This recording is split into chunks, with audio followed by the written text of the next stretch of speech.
اعوذ باللہ من الشیطان الرجیم بسم اللہ الرحمن الرحیم ربی زدنی علما ربی اشرح لی صدری ویسر لی امری واحلل عقدۃ من لسانی یفقہوا قولی اما بعد فاعوذ باللہ من الشیطان الرجیم بسم اللہ الرحمن الرحیم انشاءاللہ تعالی آج ہم اپنا سبق 177 سے 179 تک جائیں گے اللہ کے حکم سے، اور پہلے میں 177 کر کے اگر ٹائم بچے گا تو میں 2 آیتیں کروں گی، ورنہ پھر شاید 1 ہی آیت ہو آج نا، دیکھتے ہیں کیسا رہتا ہے۔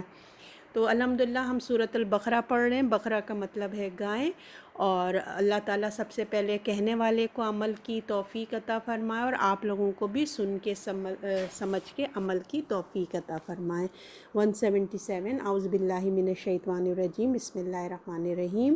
لیس البر ان تولوا وجوہکم قبال المشرق والمغرب ولکن البر من آمن باللہ والیوم الآخر والملائکۃ والکتاب والنبیین وآتى المال علی حبہ ذوی القربى والیتامى والمسکین وابن السبیل والسائلین وفی الرقاب وأقاموا الصلاة وآتوا الزكاة والموفون بعهدهم إذا عاهدوا والصابرين في البأساء والضراء وحين البأس أولئك الذين صدقوا وأولئك هم المتقون۔ نیکی یہ نہیں ہے کہ کر لو اپنا منہ مشرق کی طرف یا مغرب کی طرف، لیکن نیکی یہ ہے کہ جو کوئی ایمان لائے اللہ پر، دن قیامت پر، فرشتوں پہ، کتاب پر، پیغمبروں پر، اس کی محبت میں دے مال رشتہ داروں کو، یتیموں کو، محتاجوں کو، مسافروں کو، مانگنے والوں کو اور گردن چھڑانے والوں کو، قائم کرو نماز، ادا کرو زکوٰۃ، اپنے وعدوں کو پورا کرو جب کسی سے عہد کیا ہے، اور صبر کرنے والے سختی میں، تکلیف میں اور جنگ کے وقت، یہی وہ لوگ ہیں سچے اور یہی ہیں لوگ پرہیزگار۔ صدق اللہ العظیم۔ بسم اللہ الرحمن الرحیم۔ جیسے کہ ہم نے لاسٹ ویک پڑھا تھا آیت نمبر 175 میں اور 176 میں کہ یہی وہ لوگ ہیں جنہوں نے ہدایت کے بدلے گمراہی خرید لی اور بخشش کے بدلے عذاب، کس قدر صبر کرنے والے ہیں دوزخ پر۔ اور یہ اس لیے کہ اللہ نے کتاب حق کے ساتھ اتاری، جن لوگوں نے کتاب میں اختلاف کیا وہ دور کی ضد میں جا پڑے ہیں۔ یہ ہم نے لاسٹ ویک یہ پڑھ رہے تھے ہم۔ تو مطلب یہ کہ ہم نے یہ دیکھا پچھلی آیات میں کہ ہر جو اتنے سخت دل ہو جاتے ہیں نا، چاہے وہ مشرکین مکہ کے لوگ ہوں، کفار، یا اپنے بنی اسرائیل کے علماء، یعنی کہ ہر طرح سے اللہ تعالیٰ نے ان کو دکھا دیا، سمجھا دیا، ہر طرح سے کلیئر ہو گئی بات، یعنی کہ ہر طرح سے ان کے دل جان چکے تھے، ان کی ضمیر، ان کی فطرت جو ہے نا وہ اندر سے شہادت دے رہی تھی کہ یہ صحیح ہے، جو قرآن نازل ہوا بالکل صحیح ہے اور یہ نبی بالکل صحیح ہے۔ سب کچھ دیکھنے کے باوجود اور اپنی آنکھوں سے جب ہم قرآن پڑھ رہے ہوتے ہیں تو ایک طریقے سے ایسی ہوتا ہے نا کہ جیسے دوزخ کو ہم اپنی آنکھوں سے دیکھ رہے ہو رہے ہیں، تو وہ لوگ بھی اپنی آنکھوں سے جیسے دوزخ کو سامنے سے دیکھ کر بھی جو ہے نا وہ ان کا حال کیا تھا، ان کے اتنے یعنی کہ سب کچھ دیکھنے کے باوجود وہ اپنی ڈھیٹائی پہ جمے رہے، یعنی کہ وہ انہوں نے دوزخ کو قبول کر لیا، انہوں نے وہ ٹوٹنا چاہتے ہی نہیں تھے، مطلب وہ جل جائیں گے، مر جائیں گے، اس کے اندر فنا ہو جائیں گے، نہ وہ جھکیں گے نہ وہ ٹوٹیں گے، اتنی ان کے اندر ہٹ دھرمی تھی۔ اور پھر اللہ تعالیٰ نے کہا پھر وہ یقیناً مستحق ہیں، پھر ان کا انجام بھی اللہ نے بتایا کہ ان لوگوں کا انجام یہ ہو کہ نہ اللہ ان سے بات کرے گا نہ انہیں معاف کرے گا، اور وہ لوگ دور کی گمراہی میں جا پڑے ہیں۔ تو پھر اس کے بعد اب اللہ تعالیٰ فرما رہے ہیں کہ اب نیکی کا تصور اللہ تعالیٰ ہم کو بتا رہے ہیں۔ یہ جو آیت ہے اس کو بولتے ہیں آیت بر۔ یہ سورۃ البقرہ اور قرآن کی بہت ہی پیاری اور خوبصورت قسم کی آیت ہے، اور بر کہتے ہیں ہر قسم کی نیکی اس میں جمع ہو جاتی ہے نا۔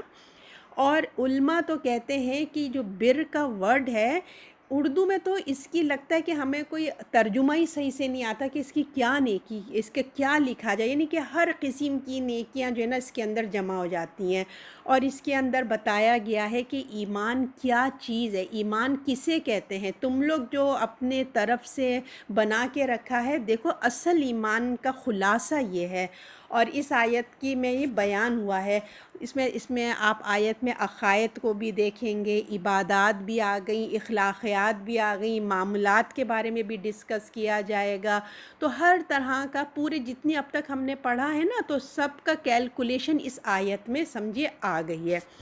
تو اب تک جو ہے ہم نے جو پچھلے اب تک پڑھ کے آئے ہیں، اب تک اسباب ہم جو پڑھ کے ہیں، اس میں ہم نے کیا پڑھا تھا کہ جو دین کے چند رسومات کے بارے میں پڑھا تھا، ان کے دین کے چند احکامات کہہ لیجیے، اور کچھ بدعات کے بارے میں جو مشرکین مکہ اور بنی اسرائیل نے بنا کے رکھ لیے تھے، اور جو ہے کچھ فقہی مسائل تھے جنہوں نے اپنے سے سب کچھ فقہی مسائل پہ یہ آپس میں لڑنا جھگڑنا ہی لگا رہتے تھے، تو جس پہ اختلاف ہو رہا تھا۔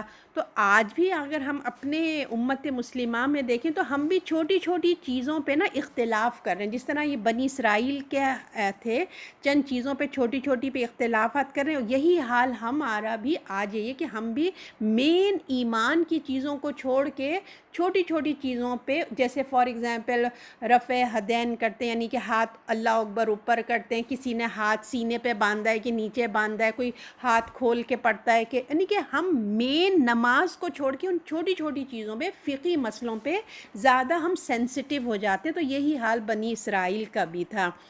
تو اللہ نے بتایا کہ دیکھو حقیقی ایمان ہے کیا۔ اس آیت میں ہمیں اللہ تعالیٰ بتا رہے ہیں کہ حقیقی ایمان، عمل صالح، سچا دین کیا ہے، یعنی کہ حقیقی ایمان اور سچا عمل کیا چیز ہے، صحیح چیز کیا ہے، جس کو پیغمبر پیش کرتے ہیں وہ ہوتی ہے صحیح چیز۔ سب کچھ ہمیں بنی اسرائیل کو بھی ان لوگوں اللہ نے ان کو بہت کھول کے بتایا تھا۔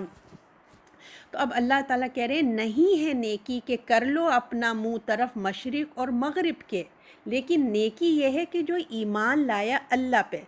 تو آپ کو پتہ ہے نا، ہم پچھلے پڑھ آئے ہیں کہ یہ جو یہود اور نصارہ کی بحث کس پہ چلتی تھی، اصل دین پہ نہیں چلنا ان کو، بس ہمارا مشرق ہے تمہارا مغرب ہے، ہم یہ ٹھیک ہیں تم صحیح ہو، ان کا یہی تھا۔ تو نیکی کسی رخ کا نام نہیں ہے، یعنی کہ ہم اگر کبھی مشرق ہو یا مغرب ہو تو یہ نیکیاں نہیں ہیں۔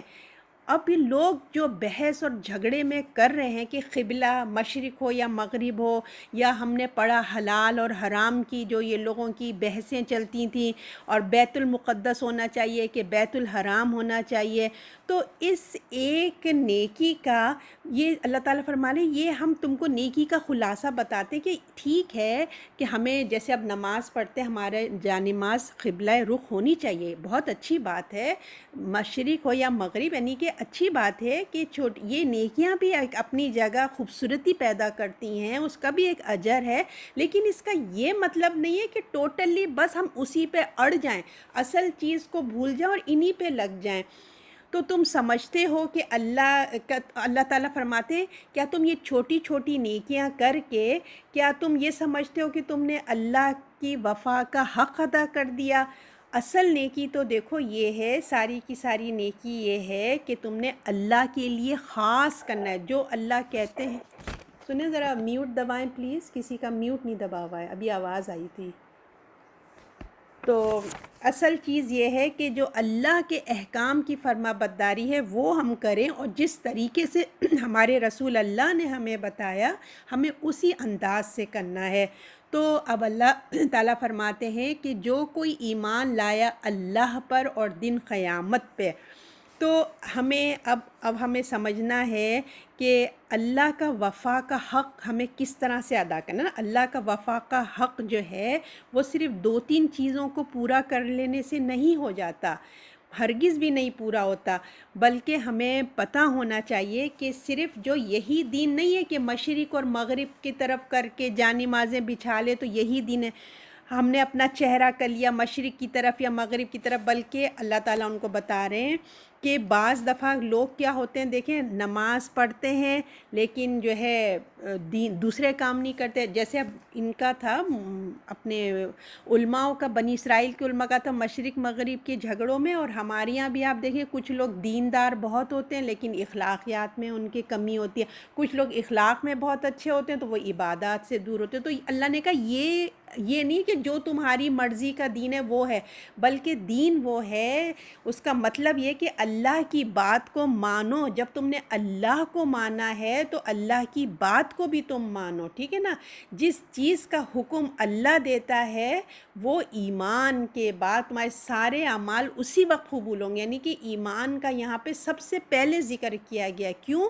اس لیے کہ اس کے بعد ہی تو تمام اعمال قبول ہوں گے نا، تب جا کے تو تمہارا پورا ایک ایمان کمپلیٹ ہوگا. تو اب اس آیت میں یہی بتایا جا رہا ہے کہ تمہیں بتایا جائے گا کہ حق کس طرح ادا کیا جاتا ہے، کہ وفا کا حق کیسے ادا کرو گے. وفاداری تو اس کی وفاداری ہے نا جو پورے دل و جان سے اللہ تعالیٰ کو مانے. اور پھر جیسے کہ میں نے آپ کو بتایا کیوں مانے اللہ کو، کیوں ایمان لائے، کیونکہ ہمارا سارا دار و مدار جو ہے ہمارے اعمال کا اس ایمان پہ ہی ہے. اس لیے سب سے اعلیٰ عمل ایک زندگی میں جو سب سے اعلیٰ عمل ہے وہی ایمان لانا اور اس کے رسول پہ ایمان لانا. تبھی ایک انسان کی جہنم سے نجات ہو سکتی ہے. اس کے بعد دوسری چیز کیا ہے؟ ایمان لاؤ اللہ پہ اور دن آخرت پہ. اور پھر پوچھا جا رہا ہے کہ تم جو اتنا ایمان کا دعویٰ کر رہے ہو تو کیا بتاؤ، کیا تمہیں پورا اللہ کی وفاداری ہے؟ جو اللہ چھوٹا بڑا حکم دے رہے ہیں کیا تم مان رہے ہو؟ اور اس کے بعد قیامت کے دن پر تمہارا ایمان ہے، لائے ہو تم؟ کیوں؟ اس لیے کہ ایمان قیامت کا دن پہ ایمان لانا بے انتہا ضروری ہے. کیوں ضروری ہے؟ کہ تمہیں یہ یقین ہونا چاہیے کہ ایک دن مجھے اپنے رب کے آگے حاضر ہونا ہے، میں نے جو اپنی زندگی گزاری ہے مجھے اس کا جواب دینا ہے. تو اس بات کو ماننے سے، یعنی کہ آخرت کو جب ہم مانتے ہیں، یعنی کہ جواب دہی کا احساس جب ہوتا ہے نا، تو انسان کے اندر دیکھیے آپ کی اس کی زندگی میں تبدیلی آتی ہے. اگر ہم کسی انسان کو دیکھتے ہیں کہ اس کا عمل میں کوئی تبدیلی نہیں، تو اس کا مطلب ہے اس کا آخرت کا ایمان ویک ہے، اس کو اس طرح سے ایمان یقین نہیں ہے جیسے ہونا چاہیے. کیونکہ دیکھیں جو اللہ کو مانے گا نا وہ آخرت کو بھی مانے گا، اور جو آخرت کو نہیں مانے گا تو وہ اللہ کو بھی اس کے میں ڈاما ڈول ہے. تو آخرت پہ ایمان لانے سے تو انسان کی زندگی کیا ہے، پھونک پھونک کے انسان زندگی میں قدم رکھتا ہے اور اپنے گناہوں سے اپنی زندگی کو بچاتا ہے. کیوں؟ اس لیے کہ اس کو پتہ ہوتا ہے کہ جو کچھ بھی میں کر رہا ہوں مجھے اللہ کو جواب دہی کرنی ہے. اس کے بعد اللہ تعالیٰ آگے فرماتے ہیں کہ فرشتوں پہ بھی ایمان ہوتا ہے. وہ جو مومنین ہوتے ہیں اللہ پہ اور آخرت کے ایمان کے ساتھ فرشتوں پہ بھی ہوتا ہے. اب ہم کہیں گے بھئی ہم نے تو کبھی فرشتوں کو دیکھا ہی نہیں، وہ تو نبی دیکھتے، تو ہم کیوں ایمان لائیں؟ نہیں، اللہ نے کہا یہ ایمان کا حصہ ہے. جیسے تم نے اللہ کو نہیں دیکھا، رسولوں کو نہیں دیکھا، ہے نا، تمہیں نہیں پتہ، تو اسی طرح جس طرح تم اللہ کو ایمان لاتے ہو، رسولوں پہ ایمان لائے، اسی طرح فرشتوں پہ بھی ایمان لے کے آؤ. کیونکہ اللہ تعالیٰ نے اپنے فرشتوں کے ذریعے جو ہے نا اپنا پیغام رسولوں تک پہنچایا ہے. ہمارا ایمان ہوگا تبھی تو ہم فرشتوں پہ ایمان لائیں گے، تب ہمیں یقین ہوئے گا نا کہ ہاں یہ جو کتاب آئی ہے فرشتوں کے ذریعے، کیونکہ اللہ تو ڈائریکٹ نہیں آئیں گے نا، تو یہ فرشتوں کے ذریعے نبیوں تک پہنچایا گیا ہے. اور پھر جب ہمارا فرشتوں پہ ایمان ہوگا تو ہمیں پتہ ہے کہ ہمارے دو سائیڈوں پہ شولڈرز پہ فرشتے بیٹھے ہیں اور ہماری کتاب لکھ رہے ہیں تاکہ ہم الرٹ رہیں، کیا بول رہے ہیں، کیا دیکھ رہے ہیں، سب کچھ ریکارڈنگ اور رائٹنگ میں ہو رہا ہے. پھر اللہ تعالیٰ فرما رہے ہو کتابوں پہ بھی، اور یہ کتابوں کے ذریعے نہیں کہ جو جتنی بھی 5 کتابیں آئی ہیں، قرآن شریف، توریت، انجیل، زبور، ان اور صحیفے جتنے، ہم تمام اس پہ ایک مسلمان کو ایمان ہونا چاہیے. کیونکہ وہ اپنی کتابوں کے ذریعے اللہ تعالیٰ حق کو دنیا کے سامنے لاتے ہیں، واضح کرتے ہیں. اور پھر کیا، نبیوں پہ، جتنے بھی آدم علیہ السلام سے لے کے رسول اللہ تک نبی ہیں، ہم ایک مسلمان کو تمام نبیوں پہ ایمان ہونا چاہیے. جو کہتا ہے کہ میں مومن ہوں تو ان کو ان تمام چیزوں پہ اس کا ایمان ہونا چاہیے. اس لیے کہ اللہ تعالیٰ فرشتوں کے ذریعے وحی کرتے ہیں، کتاب اپنے نبیوں پہ لاتے ہیں تاکہ ہمیں حقیقت کا پتہ چلے، ہمیں واضح ہو جائے. اور پھر اللہ تعالیٰ کہتے ہیں اور اس کی مال کی محبت میں رشتہ داروں کو دیتے ہیں. پھر اللہ تعالیٰ کہہ رہے ہیں مال کی محبت، یعنی کہ اللہ نے جو اس کو مال دیا ہے، ہر ایک کو محبت ہوتی ہے نا مال سے، تو اس مال کی محبت کے باوجود وہ اپنے مال جو ہے رشتہ داروں کے اوپر خرچ کرتے ہیں. اور کس پہ خرچ کرتے ہیں؟ اپنے مال دیتے ہیں رشتہ داروں پہ، اور یتیموں کو دیتے ہیں، مساکین کو دیتے ہیں، مسافروں کو دیتے ہیں، ٹھیک ہے نا، اور جو ہے مانگنے والوں کو دیتے ہیں. ہم نا ابھی اس کو آپ سمجھ جائیے، پھر ہم اس کا تھوڑا غور و فکر ہم اس کی کریں گے، میں آپ کو اس میں پھر ڈیٹیلز بتاؤں گی اس کے اندر. اور پھر جو ہے جو پھر رقاب یعنی کہ گردن چھڑانے والے، یعنی کہ آج کل کے زمانے میں تو وہ نہیں ہوتے نا غلام، تو سمجھ جائیے کوئی قرض دار ہے، اس کا آپ قرض بھی ادا کر دیں، وہ بھی اس میں آ جاتا ہے. پھر اللہ تعالیٰ آگے فرماتے ہیں کہ نماز ادا کرتے ہیں اور زکوٰۃ بھی دیتے ہیں، یعنی کہ نماز و زکوٰۃ یعنی کہ حقوق اللہ، حقوق العباد وہ ادا کرتے ہیں اور دل کی خوشی سے کرتے ہیں. اور پھر اپنا پورا اقرار کرنے والے پورا کرتے ہیں جب وہ اس سے عہد کرتے ہیں، اور اپنا جو ہے وفاداری میں ایسے کہ جب وعدہ کر بیٹھیں کسی سے تو پورا کرتے ہیں. اور پھر آگے اللہ تعالیٰ بتاتے ہیں کہ اور صبر کرنے والے سختی اور تکلیف میں، اور جو صبر کرنے والے ہیں بیماری میں، یعنی کہ کہتے ہیں بعض جو ہے نا سختی جسمانی تکلیف کو کہتے ہیں، والضراء جو ہے وہ ذہنی تکلیف کو کہتے ہیں. تو کہتے ہیں صبر کرنے والے ہیں جب بیماری ہو، ذہنی تکلیف ہو یا جسمانی ہو، اور جنگ کے وقت پہ، اور جنگ کے وقت پہ جو ہے وہ صبر کا دامن ہاتھ سے جانے نہیں دیتے ہیں. اور وہ لوگ جو اپنے وعدے میں سچے اور ثابت قدم ہوتے ہیں اور حقیقی متقی، اللہ تعالیٰ کہہ رہے ہیں کہ وقت کے جنگ میں، اور یہی لوگ ہیں سچے اور یہی لوگ ہیں پرہیزگار. اللہ تعالیٰ کہہ رہے ہیں یہی جو میں نے کیٹیگری بتائی ہے، یہی لوگ ہیں جو اپنے وعدے میں سچے ہیں، ثابت قدم ہوتے ہیں، اور حقیقی متقی یہی ہیں. اور اس آیت بر میں جیسے کہ میں نے آپ کو بتایا ہے، قرآن کریم میں اس کی حقیقت کو اللہ نے بیان کر دیا کہ اپنا اپنا ایمان کو چیک کرو. تو اب تک جو بھی ہم پڑھ کے آ رہے ہیں نا، تو اس میں دیکھیے جتنا بھی تھا نا، اس آیت میں اللہ نے اس کو پورا خلاصے کے طور پہ ایک آیت میں سمو دیا ہے. جیسے نا، تو ہم تم لوگ یہ سمجھتے ہو کہ ظاہری عبادات جو ہیں تم کو جنت میں لے جائیں گی، چاہے وہ ہم مسلمان ہو، چاہے بنی اسرائیل ہو. ایک ریچولز جو ہم لوگ کر لیتے ہیں نا، ایک ہوتا ہے چھوٹے چھوٹے، ہم سمجھتے ہیں کہ بس یہ کر لیا کافی ہے جنت میں جانے کے لیے. تو تم جو ظاہری عبادات تم سمجھتے ہو کہ بس یہی کافی ہے، ہم جنت میں چلے جائیں گے، تو ان نیکیوں کا بھی اپنا، میں نے آپ سے کہا نا، اہمیت ہے، ضرور ہے، لیکن اصل وفاداری، حقیقی ایمان جو ہے نا، وہ یہ ہے جو اللہ تعالیٰ نے ہمیں اس آیت میں بتایا ہے. تو ایمان تو اللہ تعالیٰ ہم سے پوچھتے ہیں، سمجھ جائیے کہ اب ہم اپنے آپ سے سوال کر رہے ہیں، اللہ تعالیٰ تو تمہاری ایمان کا کیا حال ہے؟ اب یہ آیت پڑھ کے اللہ کہتے ہیں تمہاری ایمان کا کیا حال ہے؟ کیا واقعی تم نے اللہ کو مانا ہے دل سے؟ وہ ایمان نہیں جو مطلب ایسا ایمان نہیں جو ایک مسلمان کنورٹ ہو، ایک نان مسلم کنورٹ ہوتا ہے نا مسلمان ہونے کے لیے، کہ ایک اللہ کو مان لیا، ہاں بھئی ایک اللہ ہے. وہ ایمان درکار نہیں، بلکہ اس سے ہائی لیول چاہیے، اور ہائی لیول چاہیے. تو اب بتاؤ کہ تمہارا ایمان ہے اس کمال کا، تم پہنچے ہو، بلکہ تم نے دل سے اللہ کو مانا ہے؟ کیا اندر حقیقی ایمان تمہارے اندر آیا ہے، پیدا ہوا ہے؟ جو ہم نے اتنا قرآن پڑھا ہے، تم اللہ کے سامنے اپنے اعمال کے جواب دینے کے لیے تیار ہو؟ اور جو ہدایت تمہارے پاس آئی رسول کے ذریعے، تو اس کے ساتھ تمہارا کیا رویہ ہے؟ تم نے کیا اختیار کیا؟ اب بتاؤ تم لوگ. اب ہم اپنے آپ سے کہیں گے نا، جیسے ہم نے اتنا قرآن پڑھا، ہمیں اتنی احکامات پتہ چلے، تو ہم نے کیا ہمارے رویے ہیں؟ قرآن تمہارے اخلاقیات پہ بات کرتا ہے، یعنی کہ قرآن صرف یہ نہیں ہے کہ بس چھوٹی ریچولز کی باتیں کر دے. نہیں، قرآن کا اگر ہم مرکز دیکھیں نا، قرآن کا ٹارگٹ دیکھیں، تو وہ انسان کے تزکیے کی، اخلاقیات کی بات کرتا ہے، اللہ کی عبادات اور اخلاقیات کی بات کرتا ہے. کہ کیا مال تم رشتہ داروں کو دے رہے ہو، حقوق ادا کر رہے ہو، غریب ہے، مسکین کی مدد کر رہے ہو؟ کیا تم وعدہ پورا کرتے ہو؟ صبر اور استقامت کے ساتھ تم ہو کہ نہیں ہو؟ سختی میں، جنگ کے مقابلے میں، تو ان حالات میں تمہارا اللہ کے ساتھ کیسا معاملہ رہتا ہے؟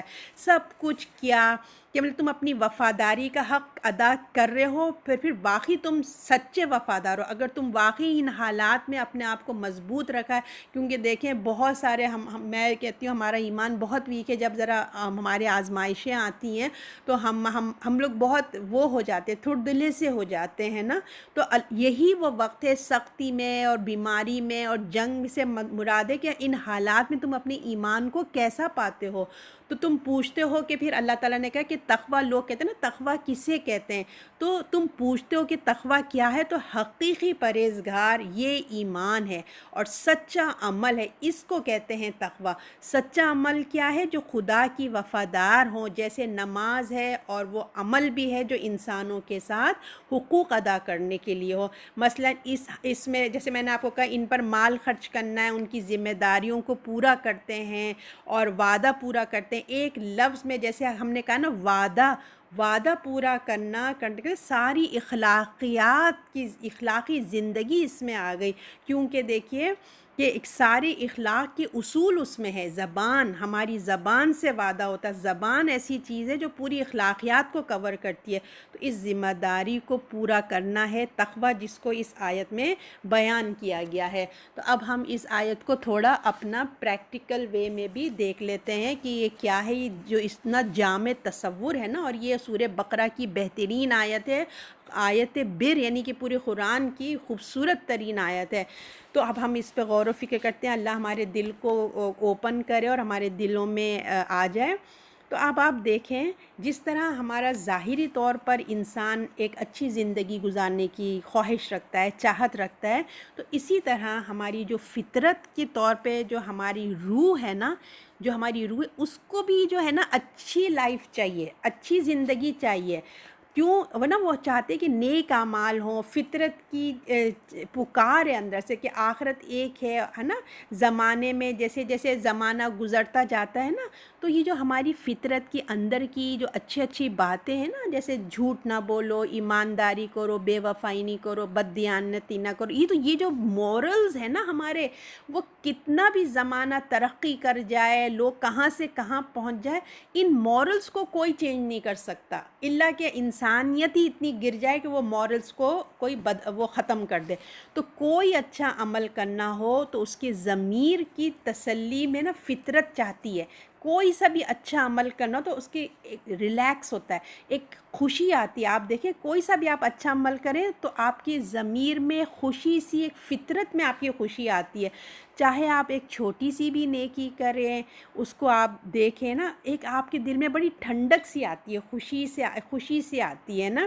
چاہے آپ بھوکے کو کھانا کھلا دیں، چاہے آپ بلی کو پانی پلا دیں، کچھ بھی کر دیں، کسی بھی تعلق سے کریں. تو یہ نہیں کہ، اور اس کے لیے ضروری نہیں ہے کہ وہ ایک انسان اللہ کو ماننے والا ہے، مسلمان ہے یا غیر مسلم ہے. اللہ کو ماننے والا ہے کہ اللہ کو نہیں ماننے والا ہے، ان اخلاقیات کا جو تعلق ہے وہ انسانیت سے ہے. ٹھیک ہے نا، کہ اچھے اعمال کرنا، ہر طرح سے انسان اپنے جو کوئی بھی ہو، مسلمان یا غیر مسلمان، آپ دیکھیں گے ہر کوئی چاہتا ہے کہ ہمارے دل میں خوشی آئے، ہمارے دل میں سکون آئے. تو ہم اس کو 4 کیٹیگری میں ڈیوائڈ کرتے ہیں. ٹھیک ہے، ایک کیٹیگری ہم سب سے پہلے لیتے ہیں جو چور، ڈاکو، لٹیرے ہوتے ہیں نا، اور جیسے غلط کام کرنے والی عورتیں ہوتی ہیں، طوائف جسے کہتے ہیں، معاشرے میں جو ان کا مقام اچھا نہیں ہوتا. آپ ان کو بھی دیکھیں گے، بظاہر دیکھنے کو تو کیا ہے، یہ لوگ غلط کاموں میں ملوث ہیں، مگر آپ دیکھیں گے کہ ان کے اندر بھی نیکی کا جذبہ ہوتا ہے. آپ دیکھیں گے کہ جو چور اور ڈاکو ہوتے ہیں نا، تو وہ کیا کرتے ہیں کہ لوگوں کا سامان لے کے اپنے لوگوں میں تقسیم کرتے ہیں، اپنے گاؤں قبیلے کے لوگوں میں لا کے دے دیتے ہیں، اور اپنا جو چراوا مال ہوتا ہے وہ جیسے نا کسی اپنے لوگوں کو تکلیف نہیں دیں گے، دوسروں کو دے کے اپنے لوگوں کو بس ان کے دل میں تسلی آتی کہ ہم نے اپنے گاؤں والوں کو خوشی سے دے دیا. وہ لوگ امیر ہیں، وہ دھوکے بازی سے پیسہ کماتے ہیں، ان سے لوٹ لو اور ان کو دے دو. اسی طرح آپ طوائفوں کو بھی دیکھیں گے جو زنا کرتی ہیں، ان کا ایک ہوتا ہے، لیکن وہ بھی غریبوں کو، مسکینوں کو کھانا بھی کھلائیں گی، پیسے بھی دے دیں گی.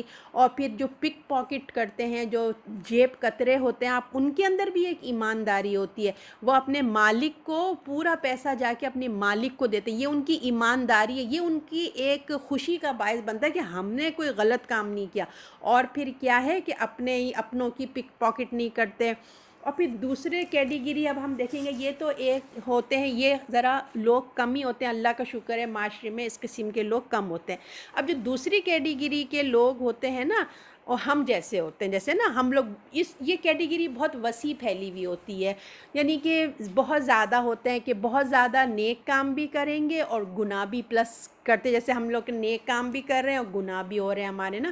دنیا اور دیندار، سمجھو دنیا بھی ہے اور دین بھی ہے ساتھ ساتھ، کہ لوگ شریف بھی ہیں، عزت بھی، با شریف اور با عزت بھی کہلاتے ہیں، اور بہت اچھے کام بھی کرتے ہیں. جیسے عام مسلمان ہے، نماز بھی پڑھتا ہے، روزہ بھی رکھ رہا ہے، زکوٰۃ بھی دے رہا ہے، عمرہ بھی کرتے ہیں، سب کرتے ہیں.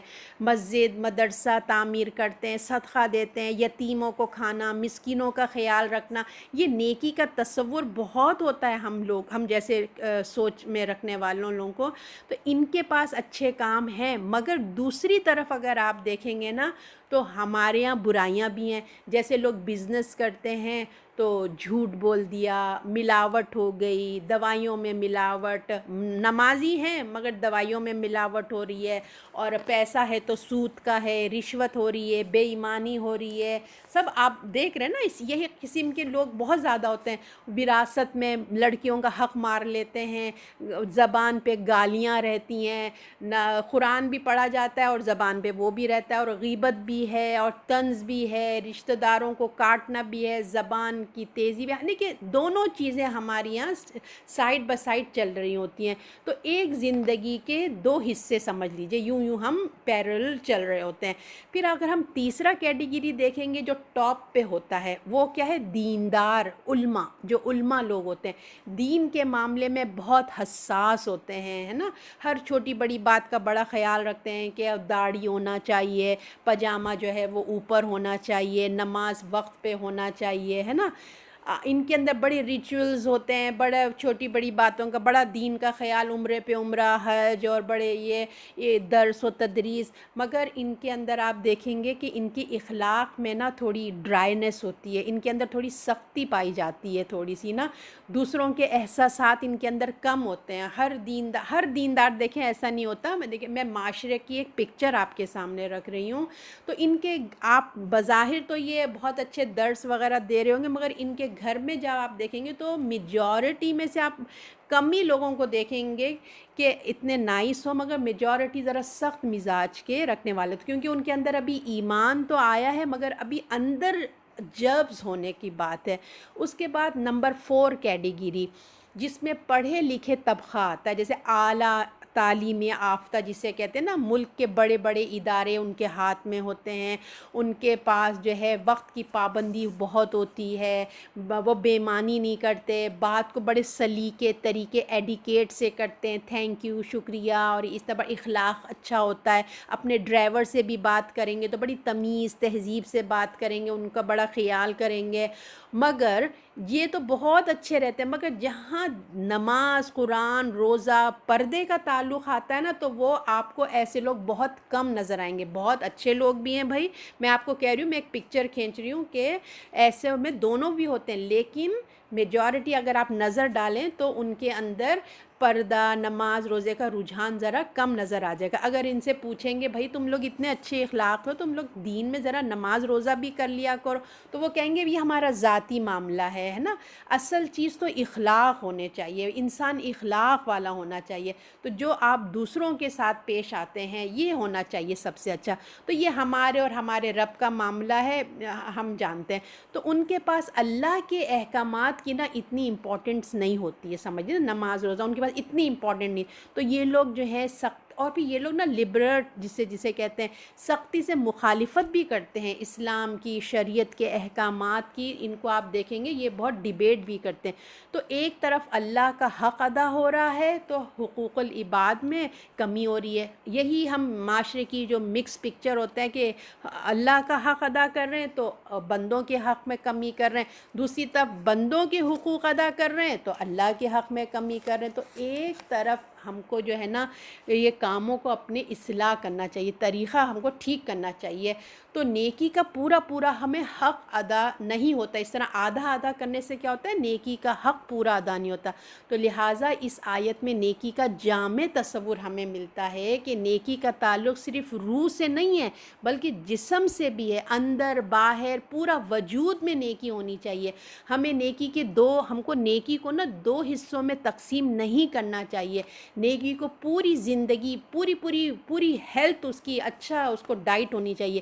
تو نیکی کو ایمان سے اللہ نے کہا، نیکی جو ہے نا وہ ایمان سے اللہ نے جوڑ دیا ہے، یعنی کہ اچھے اعمال اور نیک اعمال۔ اب ایک اور بات سمجھنے کی، ایک تو میں نے آپ کو پہلے 4 کیٹیگری کی بات سمجھا، اب ایک اور بات سمجھ جائیے۔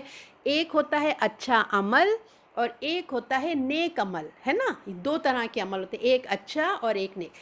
تو ایک بات یاد رکھیے، ہر اچھا عمل نیک عمل نہیں ہوتا ہے، اس غلط فہمی کو ہمیں دور کرنا چاہیے۔ اچھا عمل کیا ہے جس کو لوگ اچھا سمجھتے ہیں، نیک عمل کیا ہے جس کو اللہ قبول کرتا ہے، ٹھیک ہے نا، وہ فرماتا ہے۔ اور ہر اچھا عمل جس سے نا دیکھیے سکون اور خوشی تو آتی ہے، جو بھی اچھا عمل ہے تو اس سے آپ کی دل میں راحت بھی آئے گی، خوشی بھی آئے گی، مگر نیک عمل سے ہی جنت خریدی جاتی ہے، یاد رکھیں، ہے نا۔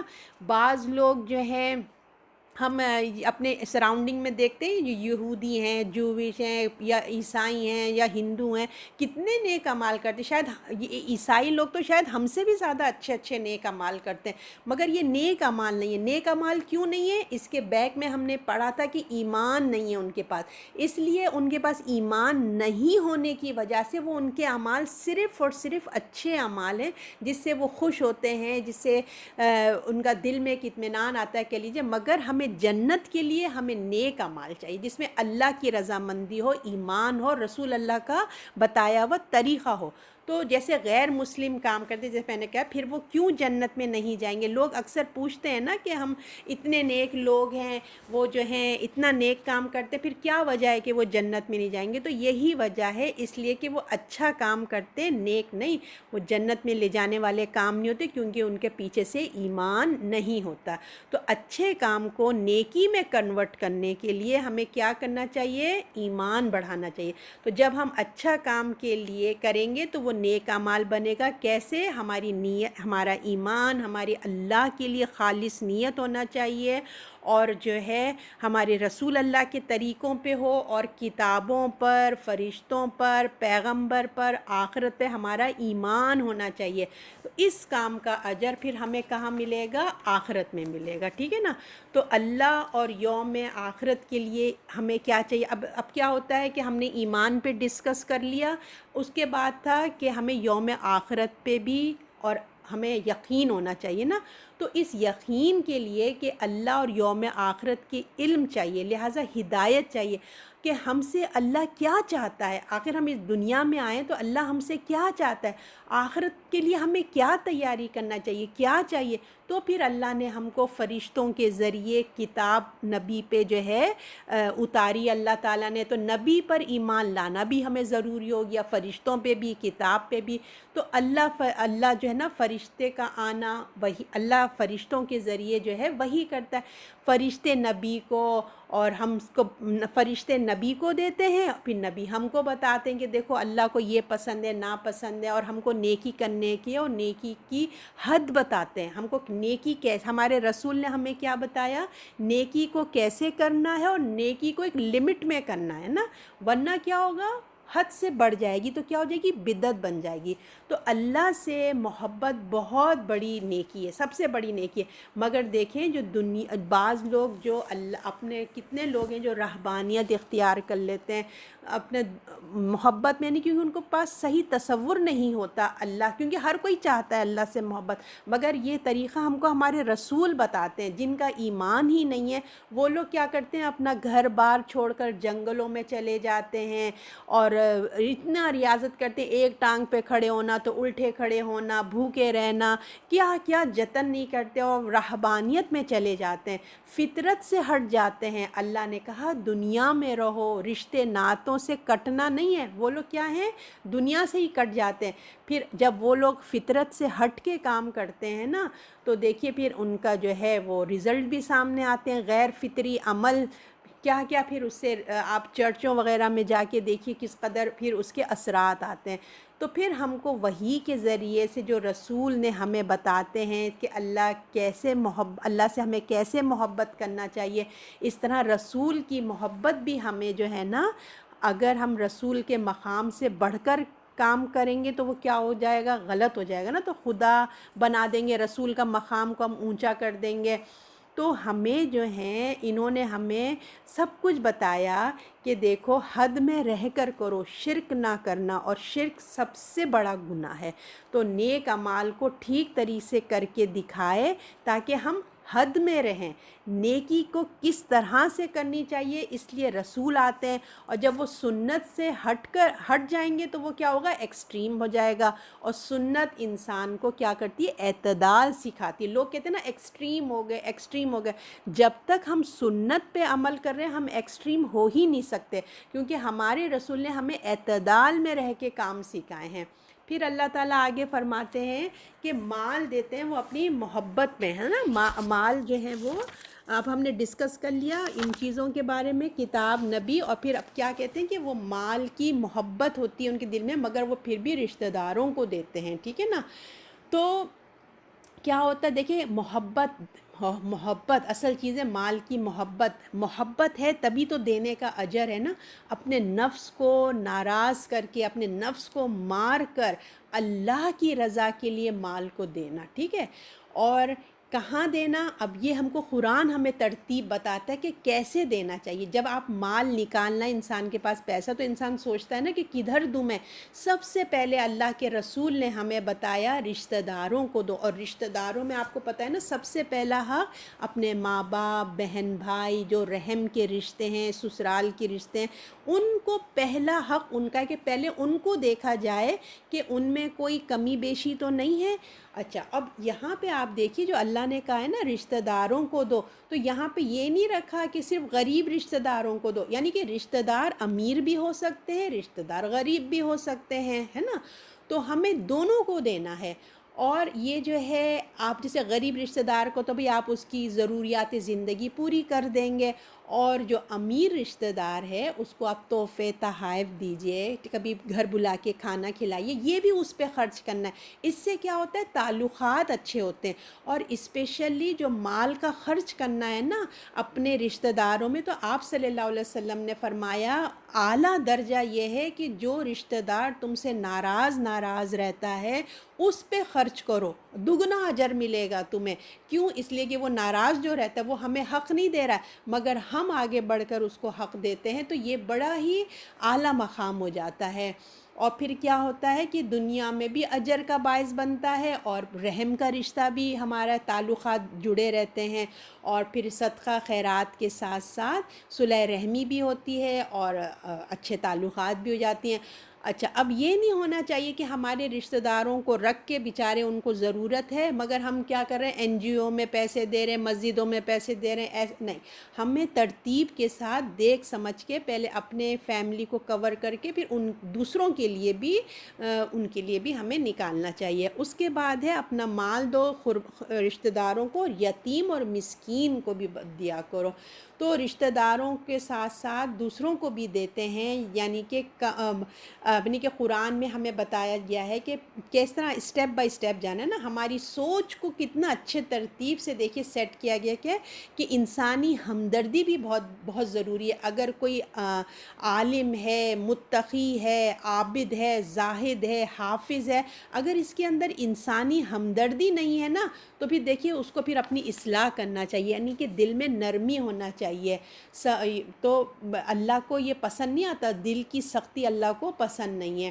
تو پھر اللہ تعالیٰ کیا فرماتے ہیں کہ جب تم اچھے اچھے کام کرتے ہو، چاہے کتنے تم نماز درس سب کر لو، لیکن جب تم مال خرچ کرتے ہو تو یتیموں کا، کیونکہ یتیم اور مسکین آپ کو پتہ ہے نا یہ معاشرے کے کمزور طبقہ ہے، ان پہ تم خرچ کرو، یتیموں پہ، مسکین پہ، اور مسافروں پہ، اور مانگنے والوں پہ۔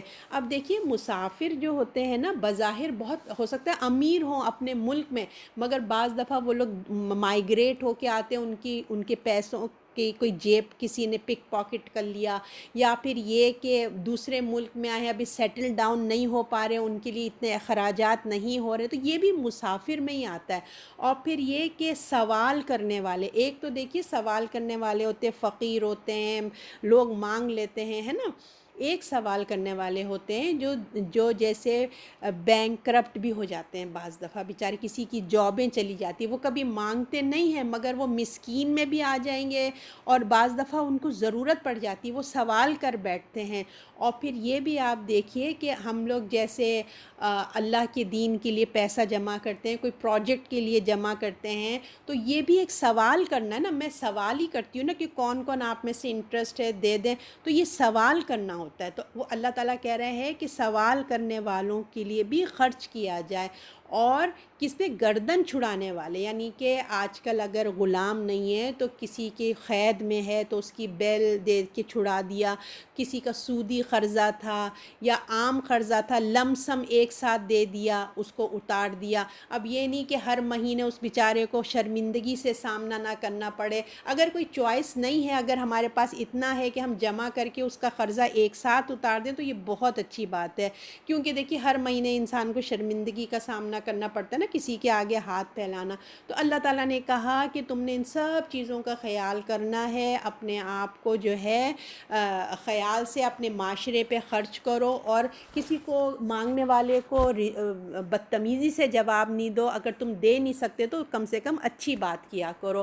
اچھا، یہ تمام اچھے کام کرنے والے حقوق العباد، یعنی کہ ایمان لائے، تمام ایمان کے بعد جب وہ حقوق العباد ادا کرتے ہیں تو یہ نہیں کہ انہی میں کھو جاتے ہیں، بلکہ اپنی نفلی عبادات کے ساتھ اپنی نماز بھی قائم کرتے ہیں اور زکوٰۃ بھی ادا کرتے ہیں، تمام نیک کام کے ساتھ اپنے فرائض کو بھی نا مد نظر رکھتے ہیں۔ اور یہ تو نفلی ہو گئی، اور نماز تو یہ فرض ہے اور زکوٰۃ بھی فرض ہے۔ بعض لوگ صدقہ خیرات کر دیتے ہیں اور کہتے ہیں ہماری زکوٰۃ پوری ہو گئی، اصل چیز ہے جو مین زکوٰۃ ہے پہلے اس کو تو دو، ہے نا، پھر بعد اس کی چیزیں آتی ہیں۔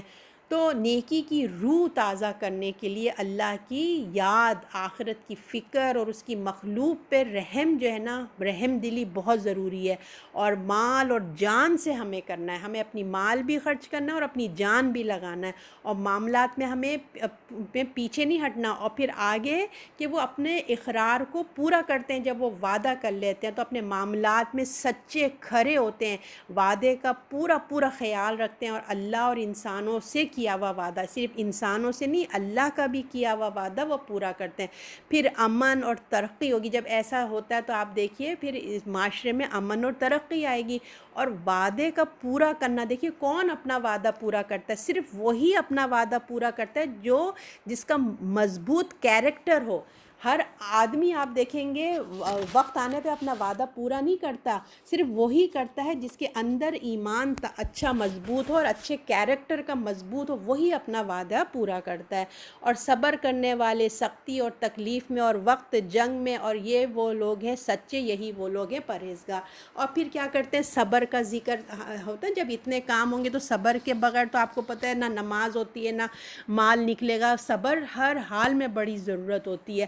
تو صبر کا ذکر ہے، تو اب بتاؤ اللہ تعالیٰ کہہ رہے ہیں دین کے احکام پہ چلنے کے لیے صبر کے بغیر مطلب عمل ہو ہی نہیں سکتا۔ جیسے میں نے آپ کا دین میں پریشانیاں بھی آئیں گی، جسمانی بھی آئیں گی، ذہنی بھی آئیں گی، بھوک بھی آئے گی، جنگ و جدال بھی، ہر طرح کی آئیں گے۔ تو جو مضبوط ہوں گے نا، جیسے میں نے آپ کو بتایا اپنے کیریکٹر میں مضبوط ہوں گے، وہی ان تمام بیماریوں میں، پریشانیوں میں، جنگ کے میدان میں ثابت قدم رہیں گے اور نیگیٹو باتیں نہیں کریں گے اللہ کے لیے، اور جنگ میں بھاگ کے نہیں جائیں گے۔ تو ہمارا دین معاشرے میں، اپنے خاندان میں، اپنے مقابلہ کرنے والے جو بھی جتنے گھر بار میں نا، یہ کیا ہے، ہم جو ہیں بہت ثابت پھر قدم رکھتے ہیں۔ اس طرح نہیں کہ گھر بار کو چھوڑ کے اپنی جنگلوں میں نہیں چلے جاتے، بلکہ پاؤں جما کے اپنے قدم کھڑے رہتا ہے ایک مسلمان۔ کھانا پینا سب اگر چھوڑنا پڑے تو اب جما کر اپنے آپ کو مضبوط رکھتے ہیں۔ گھر سے فرار ہو کے اللہ کی اس میں نہیں چلے جاتے ہیں ادھر ادھر، بلکہ معاشرے میں رہ کے، ہر برائی کے ساتھ رہ کے نا مقابلہ کرتے ہیں۔ یہ ہوتا ہے مومن، کامیاب ہوتا ہے پھر وہ، اور پھر اپنے لیے سخت، اور کیا ہوتا ہے دوسروں کے لیے حساس ہوتا ہے، اپنے مفاد کے لیے مجاہد کیا ہوتا ہے، اپنے آپ پہ جبر کرتا ہے مگر دوسروں کے لیے نرم دل ہوتا ہے۔ تو آج بھی دیکھیے، ویسے ہم نے جیسے کہ ہم پچھلے ابھی پڑھ کے آئے تھے کہ جیسے لوگ دو اس میں ڈیوائیڈ ہو گئے ہیں، تو جو لوگ شریعت کے پابند ہیں، نماز قرآن کرتے ہیں، وہ اپنی جو ذاتی عبادات میں لگے ہیں، دوسروں کو کاموں سے وہ غافل ہوتے ہیں، ان کے لیے کوئی اہمیت نہیں ہوتی۔ اور جو لوگ اللہ کی خدمت میں لگے ہیں، وہ نماز روزوں سے، پردے سے ان کا کوئی تعلق ہی نہیں ہوتا۔ اور پھر جو ہے تو لہٰذا دونوں کو جو ہے نا، جو نماز قرآن پڑھے ان کو اپنی اخلاقیات پہ فوکس کرنا چاہیے، اور جو اخلاق میں اچھے ہیں ان کو اللہ کے احکامات پہ فوکس کرنا چاہیے، کیونکہ اللہ تو دونوں چیزوں کی بارے میں پوچھ گچھ کرے گا نا۔ یہ تھوڑی کہے گا کہ تم نے یوں کیا تو میں نے تمہارا معاف کر دیا۔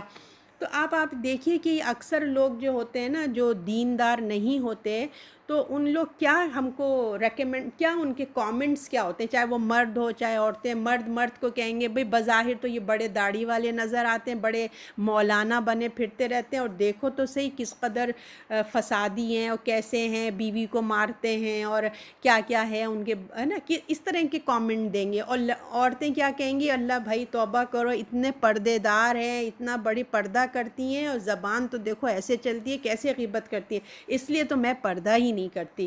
دیکھیں یہ تو نہ پردے نے نہ نماز نے یہ تو نہیں کہا نا کہ اگر آپ نماز اور پردہ کریں تو آپ جو ہے غیبت کرو، غلط بات کرو۔ نماز تو یہ نہیں کہتی نا، یہ تو لوگوں نے اپنے سے بنا لیا ہے، اس میں نماز کا تو قصور نہیں ہے۔ اللہ کا حکم ہے کہ ہمیں دونوں چیزوں کو لے کے چلنا ہے، تو بس ہمیں لے کے چلنا ہے۔ ہمیں یہ نہیں کرنا کہ فلاں بڑی پردے دار بنتی ہے مگر وہ دیکھو تو ایسی ہے، زبان کتنی تیز ہے، اور وہ فلاں ایسے ہے تو وہ ایسے، یہ ہم نے اس کو اسٹینڈرڈ دے دیا۔ نماز ہمیں دونوں چیزوں کا حکم دیتی ہے۔ تو یہ آیت جو ہم نے پڑھی تھی، یہ ایک آئینہ ہے، ٹھیک ہے نا، لہٰذا ہمیں اپنے اندر خوبی پیدا کرنا چاہیے، اپنے اندر جو ہے صلاحیت پیدا کرنا چاہیے، تاکہ ہم ایک سچا ایمان رکھیں۔ اور اللہ تعالیٰ کہتے ہیں یہی متقی ہیں، یہی سچا ایمان رکھنے والے ہیں۔ تو اب میں آگے دیکھ لیتی ہوں، 2 آیتیں اگر ہو جاتی ہیں جلدی سے تو میں کر لیتی ہوں۔ اب ہے آگے آیت آ رہی ہے، اے لوگو، آیت نمبر 178 ہے، اے ایمان والو، تم پر فرض کیا گیا ہے قصاص لینا، برابری کرنا، آزاد کے بدلے آزاد، غلام کے بدلے غلام، عورت کے بدلے عورت۔ پھر جسے معاف کیا جائے اس کے بھائی کچھ تابع داری کرنا چاہے، دستور کے مطابق ادا کرنا چاہیے اسے خوبی کے ساتھ، یہ آسانی ہوئی تمہارے رب اور مہربانی۔ پھر جو کوئی زیادتی کرے اس کے لیے تو عذاب ہے اس کے لیے دردناک۔ اب دیکھیے جو ہم نے پچھلی آیتیں پڑھی تھی، یہودیوں کو سنایا گیا ہے کہ پچھلی آیتوں میں جس کو وہ اپنی دینداری سمجھتے تھے کہ ریچولز کو صرف مان لیتے تھے، اللہ کے نزدیک کوئی اہمیت نہیں، ٹھیک ہے اس کا اپنا حسن ہے، مگر اصل ایمان جو ہے وہ سچا عمل کیا کیا ہے، وہ ابھی ہم نے بہت ڈیٹیل میں پڑھا، صبر، استقامت، وعدے کا پورا کرنا، تو اپنے مال دوسروں کو دینا، ضرورت، خدمت، لیکن یہ تمام چیزیں دینداری ہیں، ٹھیک ہے۔ تو اب جو ہم تمام یہ باتیں سمجھا کے اب آدھا حصہ جو ہے نا سورہ بقرہ کا ہم نے یہ سب پڑھا. اب آدھا حصے میں نا ہم کو کیا بتایا جائے گا؟ احکامات شروع ہو رہے ہیں. ہماری ایمان کو اللہ نے تازہ کر دیا. اب جو ہے ہم احکامات انشاءاللہ آج اس آیت سے احکامات اب ہم پڑھنا شروع کریں گے، کیونکہ اب آپ کو پتہ ہے نا مسلمانوں کے لیے جو ہے آپ نے دیکھا نا یہ آیت میں شروع کہاں سے ہو رہا ہے؟ یا ایھا الذین آمنو، یعنی کہ اب ایمان والوں سے بات ہے. مدینے کی ریاست تیار ہو گئی ہے، اب تمہیں اخلاقیات کے ساتھ ساتھ اجتماعی انفرادی، مکے میں کیا تھا؟ انفرادی اپنے اوپر فوکس تھا، تزکیہ کا کلین تھا. تو اب جو ہے تمہیں اجتماعی معاشرے میں کس طریقے کے احکامات چاہیے، اب اللہ تعالی ہمیں وہ بتا رہے ہیں تاکہ تم دونوں چیزوں کو لے کے چلو. تو اب شریعت کے جو احکامات شروع ہو رہے ہیں، اس سے پہلے دین کی جیسے اچھے سے ہمیں سمجھ دی تھی، ایک طرف اللہ کا حق ہے، اس کے ساتھ شریک نہیں کرنا تم نے، ٹھیک ہے نا، اور جو ہے اور اس کو اور کسی کو اللہ دے گا شریک. تو سب سے پہلا حق جو ہے نا اللہ کو کسی کے ساتھ شریک نہیں کر، کسی کی اس کی بندگی اس کے ساتھ نہیں کرنا چاہیے. اور دوسری طرف نبیوں کا حق ہے، انسان اپنے اخلاق کا اعلیٰ معیار پہ کھڑا ہو کر جو ہے نا ہمیں دھوکہ، فریب، جھوٹ، بددیانتی کچھ نہیں کرنا، ٹھیک ہے نا، وعدہ خلافی نہیں کرنا. یہ سب واضح ہونے کے بعد جن کو مذہبی لوگ اہمیت دیتے تھے ظاہری ریچولز کو، اللہ تعالیٰ کہہ رہے ہیں اصل دین اب یہ ہے. جب ہم تمہیں احکامات دے رہے ہیں اس میں صبر، استقامت تمہیں اب چاہیے، ٹھیک ہے نا. ان کا بھی درجہ ہے. اگر لوگ اس کو اصل دین سمجھ لیں تو اس کا مطلب ہے کہ اب ان کو دین کی حقیقت سمجھ آ گئی ہے، یعنی کہ وہ صرف ریچولز میں اپنے آپ کو ڈسٹریکٹ نہ کریں.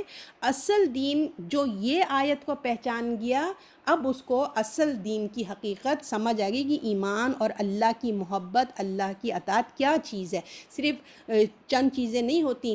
تو اب اس آیت میں دور جاہلت کی جو رسم رواج ہے وہ ختم کیا جا رہا ہے، اور سب سے پہلے احکامات جو آ رہے ہیں وہ قصاص کا مطلب ہوتا ہے کسی کو مرڈر ہو گیا، کسی کا قتل ہو گیا تو قتل کے بدلے قتل کو قصاص کہتے ہیں، ٹھیک ہے. قصاص کا حکم ہے کہ انسانی جان کو بڑی اہمیت حاصل ہے، اللہ نے بہت اہمیت دی ہے انسانی جان کے لیے. لوگوں کو معلوم ہونا چاہیے کہ اگر کسی نے انسان کو قتل کرتے ہیں تو اس کا کیا رزلٹ ہوئے گا، ٹھیک ہے. دنیا میں بھی اللہ کا عذاب ہے اور اس کی سزا ہے، اور آخرت میں تو بہت ہی ہے. تو اس لیے اللہ تعالیٰ اب یہاں فرماتے ہیں کہ اے ایمان والو، تم پر فرض کیا گیا ہے مقتولوں میں قصاص برابری کرنا، آزاد کے بدلے آزاد، غلام کے بدلے غلام، عورت کے بدلے عورت. تو دیکھیے ہمیشہ جیسے میں نے آپ کو کہا کہ یہودیوں میں جو ہے نا قصاص جو ہے نا قتل کا بدلہ قتل تھا، عیسائیوں میں تھا کہ معاف کر دو. اسلام میں جو ہے دونوں چیزیں، یعنی کہ آپ بدلہ بھی لے سکتے ہیں اور معاف بھی کر سکتے ہیں. ہمارے رسول اللہ نے معافی کو پسند کیا. ڈیپینڈ ہے گورنمنٹ کیا فیصلہ کرتی ہے، آخری فیصلہ گورنمنٹ کا ہوگا. تو قرآن میں دیکھیے ہمیشہ جیسے شرک کے بعد بدکاری، فحاشہ، یا پھر ہمیشہ آئے گا شرک کے بعد یا تو بدکاری، فحش کی بات آئے گی یا قتل کی بات آئے گی، ذکر آتا ہے. تو سب سے بڑے گناہ ہیں شرک، قتل کرنا اور فحاشی، یہ بہت بڑے گناہ ہیں. تو شریعت میں یہ احکام ہے کہ جس نے ایک انسان کو قتل کیا ہے، یعنی کہ اس نے پوری انسانیت کو قتل کیا، اور جس نے ایک کی زندگی بچائی، جان بچائی، اس نے پوری انسانیت کی مدد کی، زندگی بچائی. اور دیکھیے زندگی بچانے میں یہ بھی ہے اور یہ بھی ہے کہ کسی زندگی مصیبت میں پڑا ہوا ہے اس کی بھی اگر آپ مدد کر دیتے ہیں تو وہ بھی کسی کی زندگی آپ بچاتے ہیں، سمجھ لیجئے. تو اب اللہ تعالیٰ یہاں فرماتے ہیں کہ اگر کسی کا مرڈر ہو جاتا ہے تو یاد رکھو کہ آزاد کے بدلے آزاد ہی ہوگا. یہ نہیں ہے کہ ایک آزاد نے قتل کیا اور تم غلام کو پکڑ کے اس کا قصاص دے دو یا عورت کو پکڑ، ایسا نہیں ہونا چاہیے. آزاد کے بدلے آزاد، عورت کے بدلے عورت. یہ نہیں ہونا چاہیے کہ ایک عورت نے قتل کیا تو تم غلام کو کر دو، ایسا نہیں ہونا چاہیے. اللہ نے جہالت کی رسم کو توڑا اور بتا دیا کہ آدم کی اولاد ایک ہیں، ان کے درمیان کوئی فرق نہیں ہے. تو پھر آگے اللہ تعالیٰ نے بتاتے ہیں کہ پھر جسے معاف کیا جائے اس کے بھائی کی کچھ تابعداری کرنی چاہیے، دستور کے مطابق ادا کرنا چاہیے، اسے خوبی کے ساتھ. یہ آسانی ہوئی سے تمہارے رب کی اور مہربانی ہے. پھر اچھا، اب اللہ تعالیٰ نے کہا یہ ایک تو نمبر ون ہو گیا کہ مرڈر کے بدلے مرڈر. اگر لوگ چاہتے ہیں کہ اس نے ہماری فیملی کا کوئی شخص مارا ہے تو ہمیں چاہیے، تو اللہ نے کہا ٹھیک ہے وہ یہی ایسی ہوگا.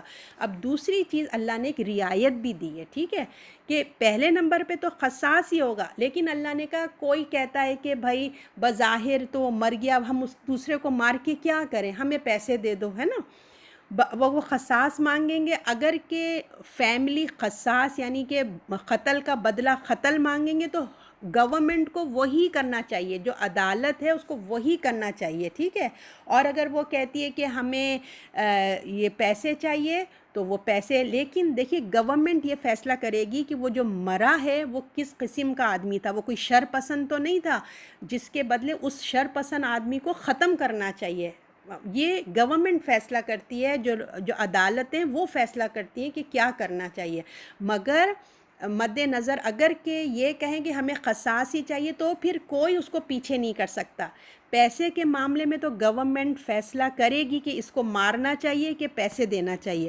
مگر فیملی اگر قصاص کے لیے کہے گی کہ ہمیں قصاص ہی چاہیے تو کوئی اس کو ریجیکٹ نہیں کر سکتا. آپ لوگ سمجھ گئے نا میری بات؟ تو اب رعایت دینا یہ ہے، اللہ تعالیٰ نے رعایت دی ہے کہ تم مرڈر مت کرو. خون کا دیت اس کو کہتے ہیں، دیت اس کو یعنی کہ خون کا پیسہ. تو کہہ رہے ہیں رعایت جو ہے نا کیا ہے کہ حکومت ریاست جیسے میں نے کہا حالات کا جائزہ لے گی، کیا کرنا چاہیے، جرم کیسا سنگین ہے.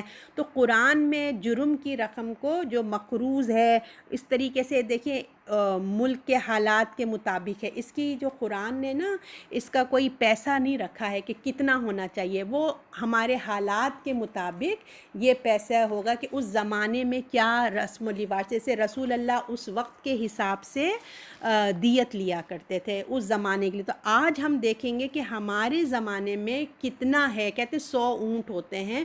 اب آج میں گورنمنٹ یہ سب لا بنیں گے کہ کیا ہوتا ہے، ٹھیک ہے. تو آج کی سوسائٹی کے لحاظ سے یہ حکومت فیصلہ کرے گی. مگر اللہ تعالیٰ نے کہ یاد رکھو کہ احسان مت بھولو. اللہ کا یہ اللہ نے تمہارے لیے ایک رحم دلی کری ہے کہ تمہیں پیسے دلوا رہے ہیں. جیسے اللہ نے جو تمہیں آسانی دی ہے دیت یعنی کہ نرمی، تو اس سے تم نے ناجائز فائدہ نہیں اٹھانا. اللہ نے کہا یہ آسانی ہوئی تمہارے رب کی طرف سے. پھر کوئی جو زیادتی کرے یعنی کہ زیادتی کیا ہوا کہ قتل بھی کر دیا اور دیت بھی لے لی، ہے نا، یہ زیادتی. اللہ نے کہا ایسا نہیں کرنا. اور پھر اور یاد رکھو پھر تمہارا معاملہ اللہ کے ساتھ ہوگا. اور جس نے ایسا کیا تو اس کے لیے دردناک عذاب ہے. جس نے ایسی چیٹنگ کی، اللہ نے تمہارے لیے جو سختی میں آرام ایک رعایت نکالی ہے، تم نے اسے ناجائز فائدہ اٹھایا تو اللہ کا عذاب اس کے لیے تیار ہے. تو مسلمان قتل بھی کر دیں مگر پھر بھی دیکھیں اللہ تعالیٰ نے کیا کہا ہے کہ پھر جسے معاف کیا اس نے کچھ بھائی کی کچھ تابعداری کے لیے. کہ مسلمان جو ہوتے ہیں نا وہ چاہے قتل بھی کر دیں ایک دوسرے کو، مگر اللہ نے کہا وہ بھائی بھائی ہی رہتے ہیں. یعنی کہ مرڈر کر دینے سے بھائیوں کا ہماری انسانیت کا رشتہ ختم نہیں ہوتا. تو اس کے لیے اب جو بھی اس زیادتی کرے گا، ایک تو اپنے بھائی کو مارا، پھر اس کے بعد مارنے کے بعد دیت بھی لے لیا، پریشان بھی کر رہا ہے، تو اللہ تعالیٰ فرماتے ہیں کہ جو ایسا کام کرے گا اس کے لیے دردناک عذاب ہے. 179 اور قصاص میں تمہارے لیے زندگی ہے اے عقل مندو اگر تم سمجھو. اللہ تعالیٰ فرما رہے اس قصاص کے قانون میں نا انسان کی عقل سمجھتی ہے کہ یہ ظلم ہے. لوگ کیا سمجھتے ہیں یہ بہت سخت ہے، ایک تو مارا ہی گیا اب دوسرے کو بھی مارو. لوگ سمجھتے ہیں کہ یہ کیا بات ہے، مرڈر ہونا ہے بہت سخت ظلم سمجھتے ہیں. اللہ تعالیٰ کہہ رہے ہیں یہ ظلم نہیں ہے، قصاص میں تمہارے لیے زندگی ہے اے عقل مندو. عقل مند ہی وہ بات سمجھ سکتے ہیں کہ جو اللہ کے لاز میں کتنی خیر ہے. تو جان کے بدلے جان، تو دیکھیے اس آیت میں سمجھایا جا رہا ہے کہ یہ سختی نہیں بلکہ تمہارے لیے معاشرے میں زندگی لے کے آئے گا. اگر ایسا نہیں کیا تو معاشرے میں کیا ہوگا، قتل و غارت شروع ہو جائیں گے، معاشرے میں خرابی پیدا ہو جائے گی. اور لہٰذا تم اللہ کے قانون کی پابندی کرو. یہ اللہ کا حکم ہے، کسی انسان کا نہیں ہے. جس نے تمہیں بنایا ہے وہ جانتا ہے کہ دنیا میں امن کیسے لایا جا سکتا ہے. لہٰذا قصاص کرو گے اگر لوگ چاہیں تو، ہے نا. تو وہ کیا ہوگا، اگر دیت دینا چاہیں تو دیت دے دو تم، اگر قصاص کرنا تو قصاص. دیکھیے 4-5 لوگ مریں گے معاشرے میں ایک سکون آ جائے گا، لوگوں کے دل میں ڈر بیٹھ جائے گا تو وہ احتیاط کریں گے. تو تو اللہ تعالیٰ فرما رہے ہیں یہ قصاص میں تمہارے لیے زندگی ہے، اے عقل مندو تم بچتے رہو۔ تو اللہ تمہارے اندر کیا ہے؟ تقوی پیدا کرنا چاہتا ہے۔ کن لوگوں کے اندر؟ جو عقل مند ہیں، وہی ہیں جو اللہ کی اس حکمت کو سمجھتے ہیں، ورنہ باقی تو اس کو کیا کہتے ہیں؟ ظلم ہے۔ جو تقوی گزار ہے، عقل مند ہے، وہ تو کہے گا اللہ نے کیا لا بنایا، کتنا امن ہے، کتنی سلامتی ہے، مگر جن کے دلوں میں سختی ہے وہ اس کو کیا کہیں گے؟ ظلم ہے۔ جس کو اللہ کی لا سے، اللہ سے کوئی پرواہ نہیں ہے اللہ کی، وہ تو اس کو ظلم کہیں گے۔ مگر جو اللہ کے بندے ہیں وہ اللہ کی بات کو سر تسلیم خم کرتے ہیں۔ اللہ نے قصاص کا جو قانون رکھ کر دل کی کیا کیا ہے؟ جو قصاص ہے نا، بدلہ لینا، اس سے کیا ہوتا ہے کہ وہ فیملی کے دل میں ٹھنڈک پیدا ہوتی ہے۔ جس کا گھر سے گیا ہے اس کے دل میں ٹھنڈ آتی ہے۔ اور جو اللہ نے دیت یعنی کہ بدلہ لینا کے لیے کہا نا کہ پیسہ دے دو، تو دیت رعایت سے کیا ہوتا ہے کہ اس سے کیا ہوتا ہے؟ ایک گنجائش اللہ تعالیٰ نے نکالی ہے، اس کی گنجائش اللہ نے نکالی ہے کہ مقتول کے جو وارث ہیں، اب جانے والا تو چلا ہی گیا، اب بدلہ لے کے تمہارا دل نہیں ہے تو کم سے کم پیسے لے لو، تمہاری فائنینشیل تھوڑی اچھی ہو جائے گی، اور مقتول کے وارث کو تھوڑا سا بیوہ ہے تو اس کو پیسے ہی مل جائیں گے۔ اب ایک بدلہ لے کے تم کیا کرو گے؟